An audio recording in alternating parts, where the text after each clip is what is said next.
Welcome to my another blog. কেমন আছেন সবাই? আশা করি ভালো আছেন, আমিও ভালো আছি। অফিস শেষ করে দুপুরবেলা চলে গিয়েছিলাম রেস্টুরেন্টে খাবার খেতে।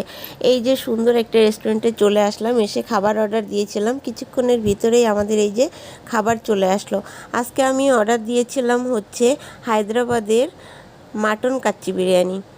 এই যে খাবারটা দেখতে যেমন লোভনীয় আর খেতে তো একেবারে অসাধারণ। খাবারটা খেয়ে এত ভালো লেগেছিল যে বলে বোঝাতে পারবো না। আমি তো টুকটুক করে খাবারটা খাচ্ছিলাম, আর বিরিয়ানির সাথে কাঁচামরিচ একেবারে অসাধারণ একটা কম্বিনেশন। এত ভালো লাগে বিরিয়ানির সাথে কাঁচামরিচটা খেতে, আমার তো অসাধারণ লাগে। তোমরা কে কে বিরিয়ানির সাথে কাঁচামরিচ খাও আমাকে জানিও। আর খাবারটা যেমন লোভনীয় ছিল, দেখতে খেতে আরও বেশি মজা, ইয়ামি, একেবারে জুসি। আমরা আগের দিনও খেয়েছি এখানে, বাট সেদিন আমাদের 2 পিস মাটন দিয়েছিল, বাট আজকে আমাদের 3 পিস মাটন দিয়েছে। হঠাৎ করে কি কাকতালিও পেয়ে গেলাম লাকিলি, নাকি হচ্ছে ইচ্ছা করে দিয়েছে বুঝতে পারলাম না। যাই হোক, ইচ্ছা করে হোক আর ভুল করেই হোক, মাটনটা খেয়ে তো ভালোই লেগেছে, কারণ এত পরিমাণে নরম আর সফট ছিল, জুচি ছিল যে বলে বোঝাতে পারবো না।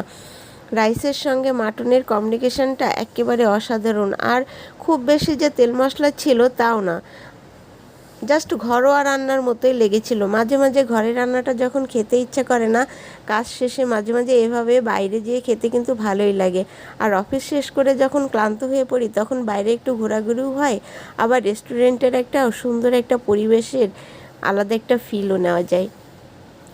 যাই হোক, অনেক রাইসের পরিমাণটা এত বেশি ছিল যে আমি তো খেয়ে শেষ করতে পারছিলাম না। তারপরও রাইস তো নষ্ট করতে পারবো না, যার কারণে আস্তে আস্তে ধীরে ধীরে খাবারটা শেষ করলাম। এত ইয়ামি হয়েছিল, এত মজা হয়েছিল যে বলে বোঝাতে পারবো না। কে কে তোমরা এরকম মাঝে মাঝে ঘুরতে যাও, কমেন্টে আমাকে জানিও। ততক্ষণ সবাই ভালো থেকো, ধন্যবাদ।